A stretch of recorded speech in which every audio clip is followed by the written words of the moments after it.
Praise the lord. Hallelujah, hallelujah, hallelujah. క్రీస్తునాథుని యందు ప్రియ సహోదరి సహోదరులారా, దేవుని బిడ్డలారా, యేసుక్రీస్తు నామంలో మీ అందరికీ శుభాభివందనములు తెలియజేస్తున్నాం. ఈరోజు జూలై 3వ తారీఖున మొదటి శుక్రవారంలో మనం ప్రవేశించి ఉన్నాం. ఈరోజు ఒక ప్రత్యేకమైన పండుగను మనం కొనియాడుతూ ఉన్నాం. అదేంటంటే భారతదేశ అపోస్తులైనటువంటి పునీత థోమస్ గారి పండుగను మనం కొనియాడుతూ ఉన్నాం. ఈ థోమస్ గారు క్రీస్తు ప్రభుని వెంబడించినటువంటి 12 మంది శిష్యుల్లో ఒకరు. స్వయంగా క్రీస్తు ప్రభువే పేరు పెట్టి పిలిచి ఉన్నారు. థోమస్ గారికి చదువు రాదు. ఈయన ఒక మత్స్యకారుడు, చేపలు పట్టే వృత్తి కలవాడు. వీరింటి పేరు దిదిము అని పిలువబడుతుంది. దిదిము అనగా కవలలు అని అర్థం ఈ మాటకి. అటువంటి వ్యక్తిని క్రీస్తు ప్రభు పిలువగానే ఎంతో వినయముతో విధేయతతో ఏం మాట్లాడకుండా ప్రభువుని వెంబడించినటువంటి శిష్యుడు పునీత థోమస్ గారు. ఈ థోమస్ గారు ఈరోజు సువిశేష పట్టణంలో చూసినట్లయితే ప్రభువు ప్రత్యేకంగా థోమస్ గారి కోసం వచ్చి అక్కడ కొన్ని ఆయనకున్నటువంటి సందేహాన్ని నివృత్తి చేస్తున్నటువంటి సందర్భాన్ని మనం చూస్తూ ఉన్నాం. యోహాను సువార్త 20వ అధ్యాయం 24వ వచనం చూసినట్లయితే అక్కడ శిష్యులందరూ కూడా సమావేశమై ఉన్నప్పుడు క్రీస్తు ప్రభు వారి మధ్యకు వచ్చి వారందరిని దర్శించి వెళ్తారు. ఆ సమయంలో థోమస్ గారు అక్కడ ఉండరు.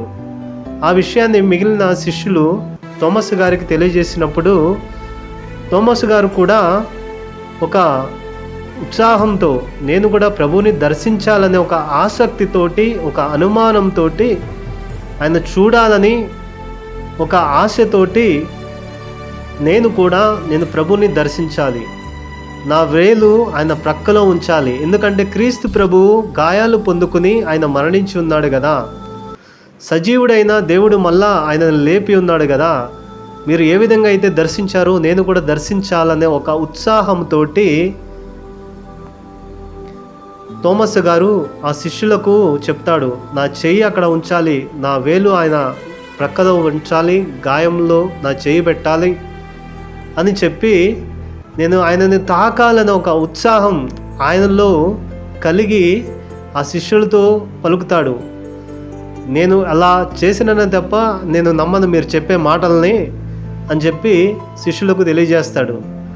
ఇది జరిగి 8 దినములు అవుతూ జరిగిన తరువాత వీళ్ళందరూ మళ్ళీ ఒక చోట చేరి ఉంటారు. అప్పుడు థోమస్ గారు కూడా వారితో ఉన్నప్పుడు క్రీస్తు ప్రభు ప్రత్యేకంగా థోమస్ గారు అన్న మాటలను జ్ఞాపకం చేసుకొని ఎలాగైనా థోమస్ గారికి నేను చూపించాలి, నేను సజీవుడిని అయ్యానని చెప్పి తెలియచేయాలనే ఒక క్రీస్తు ప్రభు ఉద్దేశంతో అక్కడ ఒక సమూహంలోనికి, ఆ యొక్క గృహంలోనికి వస్తాడు. మూసిన తలుపులు మూసినట్లే ఉంటాయి, ఎవరు తలుపులు తీయలేదు. అటువంటి సమయంలో క్రీస్తు ప్రభు ప్రత్యక్షమయ్యి వారి మధ్య నిల్చుండి మీకు శాంతి కలుగునుగాక అని ఆ శిష్యులతో పలుకుతారు. అప్పుడు థోమస్ గారి వంక ప్రేమతో ప్రభువు చూసి, థోమస్ ఇట్రా అని చెప్పి, ఇదిగో నా గాయాలు చూడు, నా ప్రక్కలో నీ వేలు ఉంచు అని చెప్పినప్పుడు థోమస్ గారు ఆయన హృదయం తెరవబడి ఒక కన్నీటితో, భక్తి భావంతో, ప్రేమ జ్వాలతో రగిలిపోయి ప్రభువు యందు హృదయాంతరంగంలో నుంచి ప్రభువుతోటి నా ప్రభువా, నా దేవా అని చెప్పేసి ప్రభువుతో పలుకుతూ ఉన్నాడు. ఆ మాట విన్న ప్రభువు థోమస్ గారిని సముదాయించి, ఇదిగో నువ్వు చూసినది, నువ్వు విశ్వసించినది నన్ను చూడటం వల్ల కదా, చూడకుండా విశ్వసించే వాళ్ళు చాలా ధన్యులు అని చెప్పి తమ యొక్క విశ్వాసంలో ఉండాలని క్రీస్తు ప్రభు అక్కడ శిష్యులకు తెలియజేస్తారు. కాబట్టి ప్రియ సహోదరి సహోదరులారా, థోమస్ గారు అనుమానం పడటం వలనే క్రీస్తు ప్రభు యొక్క మాటలను పలికి ఉన్నాడు. దేవుడు సజీవుడని చెప్పి ఆయన మృతుల్లో నుండి క్రీస్తు ప్రభువును లేపి ఉన్నాడని తెలియచెప్పడానికి ఇక థోమస్ గారు పలికిన మాటలు కూడా ఒక పట్టులాగా కనిపిస్తూ ఉన్నాయి. క్రీస్తు ప్రభు కూడా తోమస్ గారి కోసమే రెండోసారి అక్కడికి వచ్చి తనను తాను బయలుపరుచుకున్నాడు. కాబట్టి ప్రియ సహోదరి సహోదరులారా, మనము కూడా మన జీవిత యాత్రలో ప్రార్థన చేస్తున్నప్పుడు, అద్భుతాలు జరగనప్పుడు, కార్యాలు జరగనప్పుడు నిరుత్సాహపడకుండా మనం పట్టుదలతో, విశ్వాసముతో మనం దేవుణ్ణి అడిగినట్లయితే ఒకసారి కాకపోయినా టైం వచ్చినప్పుడు, ఆ ప్రభు సమయం వచ్చినప్పుడు మనకి కావలసినటువంటి మేలులను తప్పక అనుగ్రహిస్తాడు. విశ్వాసం ఉంచాలని చెప్పి ఈరోజు మనం సువిశేషం ద్వారా నేర్చుకుంటూ ఉన్నాం. అదేవిధంగా ఈరోజు తోమస్ గారి పండుగను యావత్ భారతదేశం అంతా కూడా క్రైస్తవులు కొనియాడుతూ ఉన్నారు. మొట్టమొదటిగా భారతదేశంలో క్రైస్తవ సంఘానికి పునాది వేసింది తోమస్ గారు. ఈయన మద్రాసులో మొట్టమొదటిగా అక్కడ ప్రవేశించి ఉన్నారు. ఆయన అక్కడ చేరగానే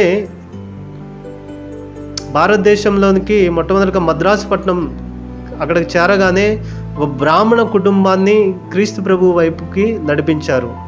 ఆయన క్రీస్తు ప్రభు యొక్క బోధనలను బోధించి వాక్యాన్ని చెప్పి అక్కడ ఉన్నటువంటి బ్రాహ్మణ వ్యక్తుల్ని మొట్టమొదటిగా క్రైస్తవంలోనికి నడిపించిన వ్యక్తి తోమస్ గారు. అంతేకాకుండా అక్కడున్న వ్యక్తుల్లో విగ్రహారాధన చేస్తుంటే వారిని ఖండించి వాక్యంతో వారికి మంచి విలువలు నేర్పించి ప్రతి ఒక్కరిని కూడా క్రీస్తు ప్రభులో నడిపించారు.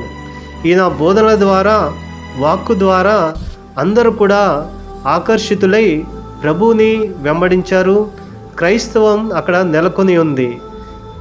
కాబట్టి ప్రియ సహోదరి సహోదరులారా, ఈ విధంగా తోమస్ గారు తన వాక్య పరిచర్యను, క్రీస్తు గురించి బోధనలను చేస్తూ ఉండగా కొందరు వ్యక్తులు, గిట్టని వాళ్ళు, ఈయన ఇలా వదిలేస్తే తమ ఆచారాలకు, తమ ఆదాయానికి ఆటంకం కలుగుతుందని చెప్పేసి ఆయనని క్రీస్తు శకం 72వ సంవత్సరంలో ఈట చేత పొడిచి చంపేస్తారు. అది ఇప్పుడు మనం థోమస్ మౌంట్గా పిలువబడుచున్నటువంటి ఆ ప్రదేశంలోనే ఈయన హతసాక్షిగా మరణిస్తారు. కాబట్టి ప్రియ సహోదరి సహోదరులారా, మన భారతదేశానికి ఒక గొప్ప వరంలా దేవుడు పంపించినటువంటి వ్యక్తి థోమస్ గారు. ఆయన క్రీస్తుని ప్రకటించి నిజమైన దేవుని గురించి తెలియజేసి మనందరినీ కూడా ఈరోజు మనం కథోలిక సంఘం కానీ ఇతర క్రైస్తవులు కానీ మనం క్రీస్తుని వెంబడిస్తూ ఉన్నామంటే థోమస్ గారు చేసినటువంటి దేవుని వాక్కు, ఆయన యొక్క సేవా కార్యక్రమాలు, ఆయన బోధించినటువంటి వాక్కు, సేవా పరిచర్య ఈరోజు మనం అనుభవిస్తూ ఉన్నాం. ఈరోజు ఆ గొప్ప పునీతుని పండుగ కొనియాడుతూ అందరికీ కూడా దేవుడు దీవించాలని, థోమస్ గారి మధ్యస్థ ప్రార్థనల ద్వారా ప్రతి ఒక్కరి కుటుంబంలో దేవుని ఆశీర్వాదాలు కలగాలని ప్రార్థిస్తూ అందరికీ కూడా ఈరోజు థోమస్ గారి పండుగ శుభాకాంక్షలు తెలియజేస్తూ ఉన్నాం. Thank you. God bless you.